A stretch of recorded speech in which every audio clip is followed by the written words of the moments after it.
Assalamualaikum warahmatullahi wabarakatuh.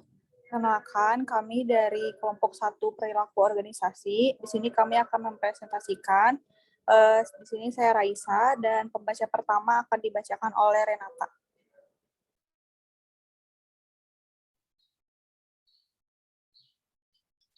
Yang pertama adalah value. Value sendiri atau nilai adalah keyakinan mengenai cara bertingkah laku yang diinginkan oleh seorang individu dan biasanya digunakan sebagai prinsip atau standar dalam hidupnya.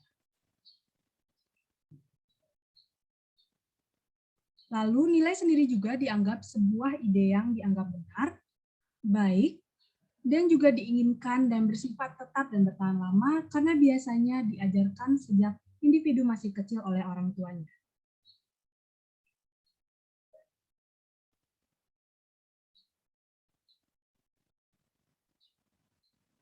Dengan adanya nilai ini, maka terbentuknya sistem nilai. Sistem nilai sendiri artinya adalah suatu tingkatan berdasarkan peringkat nilai seorang individu dalam hal intensitasnya. Oleh karena itu, sistem nilai ini sendiri dapat mempengaruhi persepsi atau cara pandang seseorang, serta mempengaruhi sikap dan perilakunya.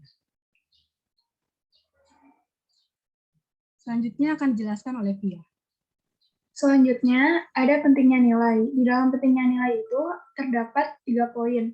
Yang pertama, memahami sikap, motivasi, dan perilaku dari seorang individu dan budaya.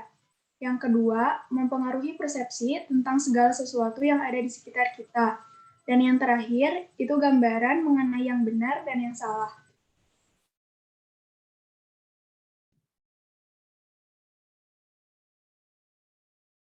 Selanjutnya, ada atribut nilai. Di dalam atribut nilai itu dibagi menjadi 2, adanya konten dan intensitas. Konten menjelaskan bahwa sesuatu tindakan itu penting. Untuk intensitas, itu menjelaskan seberapa penting tindakan atau keadaan tersebut. Selanjutnya ada tipe-tipe nilai. Tipe-tipe nilai itu yang pertama, nilai terminal. Itu adalah keadaan atau tujuan yang diinginkan. Contohnya seperti penghargaan diri, kebebasan atau kemerdekaan, dan kesamaan derajat. Yang kedua, ada nilai instrumental. Itu adalah perilaku yang diinginkan atau cara-cara yang digunakan untuk mencapai tujuan yang diinginkan. Contohnya itu seperti jujur, bekerja keras, tanggung jawab, dan ambisius.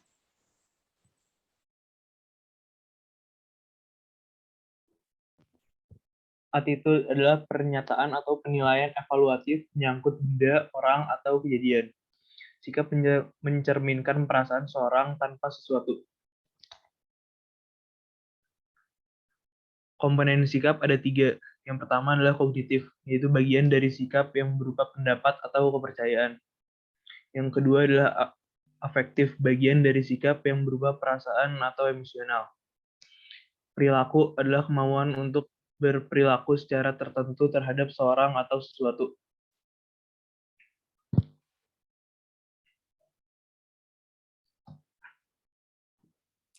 Lalu ada tipe-tipe sikap. Yang pertama ada kepuasan kerja, yaitu suatu sikap positif yang ditunjukkan oleh seseorang mengenai pekerjaannya.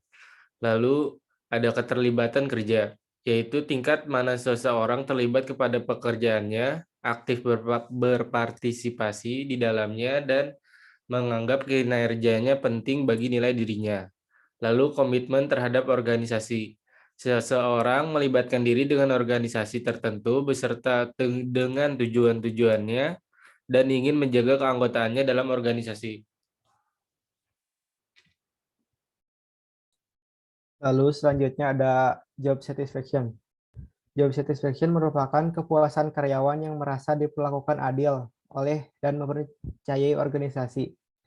Maka dia akan rela untuk terlibat dalam pekerjaan melebihi harapannya terhadap organisasi. Selanjutnya ada ciri-ciri karyawan puas kerja, yaitu ada 4. Pertama, menyenangi pekerjaannya. Kedua, mencintai pekerjaannya. Ketiga, disiplin. Dan yang terakhir adalah prestasi kerja. Lalu ada faktor yang mempengaruhi kepuasan kerja. Yang pertama ada faktor individu, yang berarti itu ada usia, pola pikir, emosi, dan sikap kerja. Yang kedua ada gaji dan fasilitas. Yang ketiga ada rekan kerja dan sosial. Yang keempat ada kondisi kerja.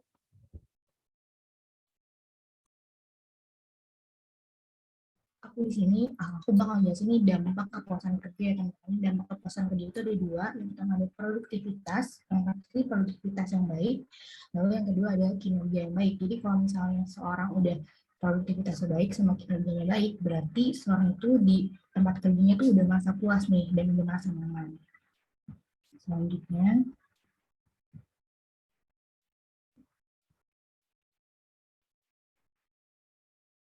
selanjutnya tadi kan kita udah bahas yang dampak kepuasan, sekarang kita bahas mengenai dampak ketidakpuasan kerja. Yang pertama, ketidakhadiran, atau yang biasa kita itu banyak orang-orang yang bolos, atau banyak orang-orang yang kayak membuat alasan-alasan dia nggak kerja. Lalu yang kedua, terjadinya turnover. Itu terjadinya turnover itu adalah pergantian yang secara cepat, karena biasanya karyawan-karyawannya itu nggak nyaman atau kurang puas dengan lingkungan yang ada di sekitarnya. Lalu ada respon terhadap ketidakpuasan. Nah, respon terhadap ketidakpuasan ini dibagi jadi 4 ya. Yang pertama ada exit, voice, loyalty, dan neglect. Exit itu adalah ketidakpuasan yang ditunjukkan melalui perilaku yang diarahkan pada meninggalkan organisasi. Biasanya tuh kalau exit itu lebih kayak pengunduran diri. Lalu ada voice, yaitu ketidakpuasan yang ditunjukkan melalui usaha secara aktif untuk memperbaiki keadaan. Biasanya dengan memberikan saran atau segala macam ya teman-teman. Lalu ada loyalty itu adalah ketidakpuasan yang ditunjukkan secara pasif tetapi juga optimistik.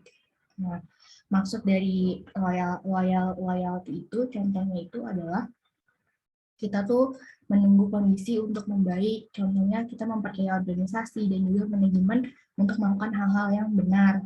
Tapi cuma percaya doang, tapi kita tetap tidak puas. Lalu ada neglect, yaitu ketidakpuasan yang ditunjukkan melalui tindakan secara pasif, membiarkan kondisi semakin buruk. Jadi semakin buruk akhirnya, maka udah makin buruk, tapi berarti kesalahannya juga semakin tinggi. Jadi itu adalah respon dari ketidakpuasan.